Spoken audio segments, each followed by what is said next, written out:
Communist রাজনীতি হলো এমন একটি রাজনৈতিক মতাদর্শ যেটি একটি পরিসর যেখানে সামাজিক সাম্য ও সমতাবাদ অর্জনকে সমর্থন করা হয় এবং দাবি করা হয়, এবং প্রায়শই সামাজিক যে স্তরবিন্যাস রয়েছে সেগুলোর কিন্তু এই কমিউনিজমে বিরোধিতা করা হয়।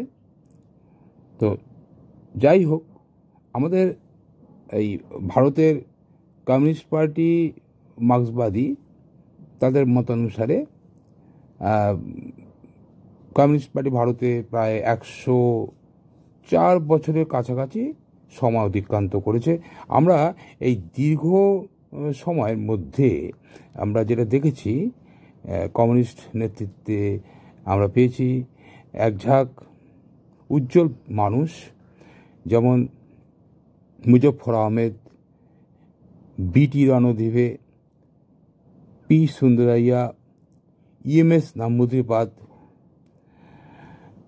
এবং পশ্চিমবঙ্গের ক্ষেত্রে বলবো যে জ্যোতি বসু, প্রমোদ দাশগুপ্ত, এরকম সমস্ত ব্যক্তিত্ব, এবং আরও অনেকে রয়েছেন, হরেকৃষ্ণ কোঙ্গার। আমি সবার নাম বলতে গেলে একটা বিস্তারিত তথ্য হয়ে যায়। পরবর্তীতে দেখেছি এই জ্যোতি বসু এবং প্রমোদ দাশগুপ্ত হাত ধরে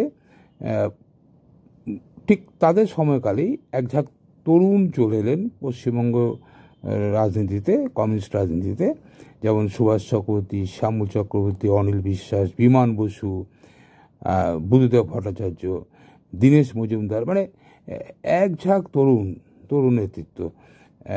এইটা আমার কাছে একটা বিশেষ চিত্তাকর্ষক ব্যাপার যে কমিউনিস্ট আন্দোলন যেহেতু একটা ছোট্ট পরিসরের আন্দোলন নয়, এটা দীর্ঘ পথ পরিক্রমা এই আন্দোলনে গড়ে তুলতে হয়, দীর্ঘ পথ পরিক্রমার মধ্য দিয়ে। কারণ শোষকের হাত থেকে ক্ষমতাটা যারা শোষিত হন, সাধারণ মানুষ, তাদের হাতে তুলে দিতে গেলে এই ধরনের একটা দীর্ঘ মেয়াদী আন্দোলন চলতে থাকে, এবং এর শেষ ঘোষণা তো এইভাবে হয় না। এই আন্দোলন জারি থাকে, মানুষের মধ্যে জারি থাকে, এবং কমিউনিস্টরা সেই কাজে করে যান।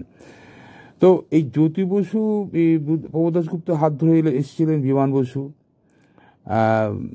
বুদ্ধদেব ভট্টাচার্য, যাদের কথা বললাম, এরা পরবর্তীকালে কিন্তু সেই সময়কার নেতৃত্ব পরবর্তীকালে পশ্চিমবঙ্গের আবার কমিউনিস্ট আন্দোলনের রাজনৈতিক হালটি ধরেছিলেন। এবং এই সময়কালে, অর্থাৎ এই বুদ্ধদেববাবু এবং বিমানবাবু যখন এই কাজটি সুন্দরভাবে করে চলেছেন, আন্দোলনকে এগিয়ে নিয়ে চলেছেন, সেই সময় কিন্তু দেখতে পেলাম যে তাদের নেতৃত্বে আরও এক ঝাঁক, মানে একটু ছোট, বয়সে ছোট, সে হচ্ছে সূর্যকান্ত মিশ্র। তাকেও আমরা দেখলাম, তিনি উঠে এলেন এবং ছিলেন, বহুদিন ধরে রাজনীতিতে ছিলেন, কিন্তু কথা হচ্ছে প্রকাশ্যে তিনি এলেন আমাদের সামনে, ব্যাপকভাবে এলেন। সেটা হচ্ছে ওই 2011 সালে নির্বাচনে যেবারে বামফ্রন্ট হেরে গেল, সেবার তিনি প্রথম বিরোধী দলীয় নেতা হলেন, এবং তারপরে প্রকাশ্যভাবে নেতৃত্বে চলে এলেন। এবং তারপর আমরা মোহাম্মদ সেলিমকে পেয়েছি, তার সাথে আমরা পেয়েছি ডক্টর সুজন চক্রবর্তীকে পেয়েছি, আমরা পেয়েছি ওই শ্রমিক লাহিড়ীকে পেয়েছি, আরও অনেক রয়েছে, এইভাবে নাম বলতে দীর্ঘায়িত হয়ে যাবে। তো এবং তারপরে দেখতে পাচ্ছি যে একটা সুন্দর যে উত্তরাধিকার তৈরি করবার যে প্রবণতা বামেদের মধ্যে রয়েছে, সেটাতে দেখতে পেলাম যে এই সময়কালে, মানে ঠিক এখনকার সময় বলছি, যে একদল তরুণ নেতা, তরুণ নেতৃত্ব, যুবক শ্রেণী, তারা গিয়েছেন। মীনাক্ষী মুখার্জি অন্যতম একজন নেত্রী, এছাড়া তো রয়েছেন দীপশিতা ধর, ঐশী ঘোষ, সায়ন ব্যানার্জি, সৃজন ভট্টাচার্য, প্রতীক-উর রহমান, এরা সব তো রয়েছেন। এছাড়াও আরও কয়েকজন নাম বলতে হবে, যেমন ধরুন আভাস রায়চৌধুরী, মধুজা সেন রায়, সায়নদীপ মিত্র, এরা এদের থেকে একটু সিনিয়র। যাই হোক, আজকে আমি এইরকমই একজন প্রতিশ্রুতি সম্পন্না এবং এবং কি সম্ভাবনাময়ী একজন নেত্রী দীপশিতা ধর, তার সম্পর্কেই এই পোস্টটা করতে যাচ্ছি এবং করছি। এবং উনি আমাদের এই যে বর্তমান ভারতীয় কমিউনিস্ট পার্টির মার্ক্সবাদী যে তরুণ নেতৃত্ব, সেই তরুণ নেতৃত্বর একজন বিশেষ নেতৃস্থানীয় ব্যক্তি। এখন তার সম্বন্ধে আমরা কিছু বলবো। দীপশিতা এবার পশ্চিমবঙ্গের শ্রীরামপুর লোকসভা কেন্দ্র থেকে সিপিআইএম প্রার্থী রূপে প্রতিনিধিত্ব করছেন। আমরা তার সম্পর্কে বলা চাইতেও তার এই নির্বাচন সম্পর্কে কয়েকটি বিশেষ বক্তব্য এই ভিডিও আকারে, ছোট ছোট ভিডিও আকারে তুলে ধরবো। তো সেই তার বলা কথা লাগে, তার যে জনপ্রিয়তা, বিশেষ করে এই নির্বাচনে লড়বার ক্ষেত্রে তার জনপ্রিয়তা কেমন, সেটা একটু দেখে নি। আবার এলো ফিরে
এবার যেটা বলছিলাম যে দীপশিতার সম্বন্ধে যে তারই বক্তব্য ছোট ছোট ক্লিপস আকারে আপনাদের সামনে প্রদর্শিত করব, যেটার মধ্য দিয়ে দীপশিতা এই যে নির্বাচন 2024 সালের লোকসভা নির্বাচন, যেটা তিনি এবং তার সতীর্থরা লড়তে চলেছেন, সেই সম্পর্কে তাকে বেশ কিছু কোশ্চেন করা হয়েছিল সাংবাদিকদের তরফ থেকে। তো তিনি বেশ সুন্দরভাবে সেগুলোকে বুঝিয়ে দিয়েছেন। তাকে প্রথম প্রশ্ন যেটা করা হয়েছিল যে সংখ্যালঘু সম্পর্কে তার মতামত, মানে সাংবাদিক তাকে প্রশ্ন করছেন যে সংখ্যালঘু তো একটা বড়সড় স্ট্রাইক পয়েন্ট, মানে স্ট্রাইক পয়েন্টই বলা যায়, মানে একটা বড়সড় ব্যাপার পশ্চিমবঙ্গ বা ভারতের রাজনীতির ক্ষেত্রে সংখ্যালঘু বিষয়টি। যদিও এটা খুব বাদে লাগে যে একটা ধর্মনিরপেক্ষ দেশে সংখ্যালঘু, সংখ্যাগুরু এই সমস্ত নিয়ে বক্তব্য রাখা এবং সাংবাদিকদের প্রশ্ন করা, এটাকে পলিটিক্যালি এটাকে পুঁজি করা, এটা ঠিক না। তো তবুও হচ্ছে আমাদের এই দেশে এই সব ঘটনা একের পর এক হয়ে যাচ্ছে। শুনুন সে কথা। সংখ্যালঘু ভোটার কিন্তু খুব গুরুত্বপূর্ণ। সংখ্যালঘু ভোটার যেদিকে সেই দল কিন্তু ক্ষমতায়। মানুষ ধর্মর নামে, আপনি বললেন না সংখ্যালঘু ভোট, আচ্ছা সংখ্যালঘু সংখ্যাগুরু ভোট আবার কি? যে মানুষের চাকরি হয় না, যে মানুষের খিদে পায়, খিদের হিন্দু মুসলমান হয়? যখন দাঙ্গায় মানুষের বাড়ি পুড়ে যায়, সেখানে যখন মানুষ মরে যায়, তার হিন্দু মুসলমান হয়? কিন্তু আমরা ভোটের টাইমে দেখি অনেক মানে ইফতার মজলিসে মানে সেখানে এসে মাথায় ঘুমটা দিয়ে সেইটাই গন্ডগোলের। আমরা বলছি মানুষ মানুষের ধর্ম করবে, যার মসজিদে যাওয়ার ইচ্ছা তিনি মসজিদে যাবেন, যার মন্দিরে যাওয়ার ইচ্ছা তিনি মন্দিরে যাবেন। ভোট দেওয়ার সময় তিনি ভাববেন যে তার রুটি রুজি, তার ছেলেমেয়ের চাকরি বাকরি, তার ছেলেমেয়ের শিক্ষা নিয়ে কথা বলছে।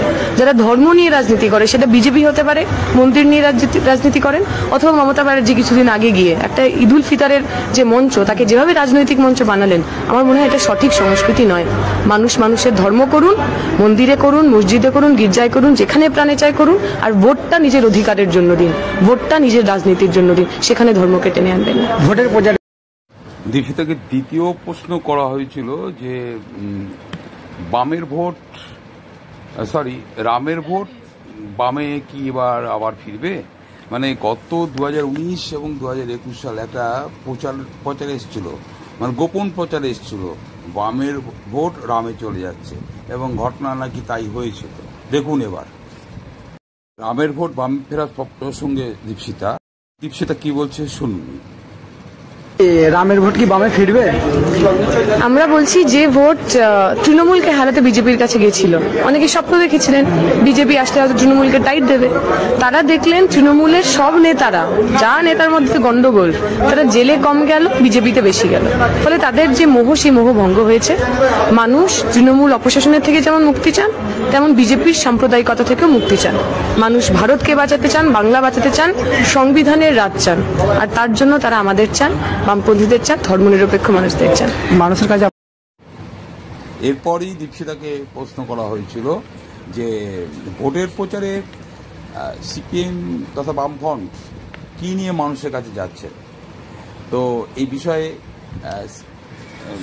দীক্ষিতা যে সুন্দর উত্তরটি দিয়েছেন, পশ্চিমবঙ্গের আপামর সাধারণ মানুষের দিকে তাকিয়ে, সেটি যথেষ্ট তাৎপর্যপূর্ণ। আমরা এখন সেটা শুনি। কি নিয়ে যাচ্ছেন ভোটের যে প্রচার করছেন?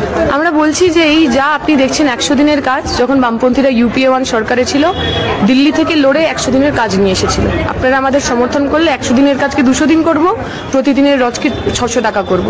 যে পরিযায়ী ভাইরা আমার এই এলাকা থেকে ওই কেরালাতে, মুম্বাইতে কাজ করতে যান, তাদের আর পরিযায়ী শ্রমিক হতে হবে না, নিজের গ্রামে নিজের হকে মাথা উঁচু করে বাঁচবে। এবারে কি চতুর্থ প্রশ্ন ছিল দীপশিতার কাছে যে লক্ষ্মীর ভাণ্ডার তো একটি মাস্টার স্ট্রোক, তা এ বিষয়ে তার বক্তব্য কি, বা আমাদের দ্যাট ইজ এই সিপিআইএমের বক্তব্য কি, বামফ্রন্টের বক্তব্য কি। দীপশিতা খুব সুন্দরভাবে বিষয়টি ব্যক্ত করেছেন। তিনি যেটা বলেছেন তাতে পরিষ্কার যে লক্ষ্মীর ভাণ্ডার যতই যাই করো না কেন, এটা দিয়ে কোনো উপকার হবে না। লক্ষ্মীর ভাণ্ডার যে মাস্টার স্ট্রোক কাজ করবে? দেখুন, লক্ষ্মীর ভাণ্ডার তো সন্দেশখালীর মা বোনেরাও পাচ্ছিলেন, তারপরে রাত্রি 1:30টার সময় তৃণমূলের পার্টি অফিসে পিঠে বানাতে যেতে হচ্ছে। এটা ঠিক, আমার মা বোনেরা লক্ষ্মী, কিন্তু সুযোগ পেলে, দরকার পড়লে তারা মা কালী, মা দুর্গা হয়ে উঠতে পারে, সেটা যেন কেউ ভুলে না যান।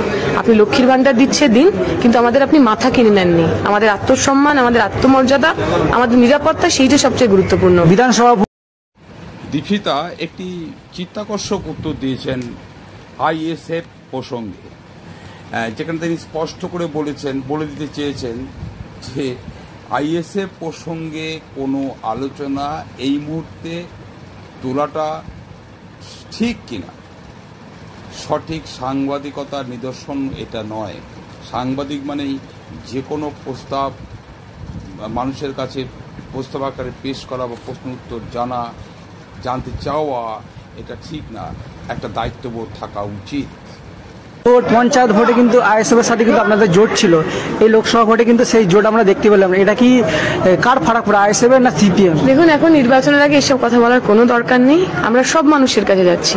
এই এলাকার আইএসএফ কর্মীরা, সিপিএম কর্মীরা কাঁধে কাঁধ রেখে লড়াই করেছে পঞ্চায়েত নির্বাচনে, একসাথে মার খেয়েছে, একসাথে বুথ বাঁচিয়েছে। আমি বিশ্বাস করব আমাদের যে ঐক্য, আমাদের যে একসাথে থাকা, সেটা মাটির ঐক্য, সেটা আর অন্য কোনো কিছু তাতে নড়চড় হবে না। এইবারের নির্বাচনে আমরা কাঁধে কাঁধ মিলিয়ে লড়বো।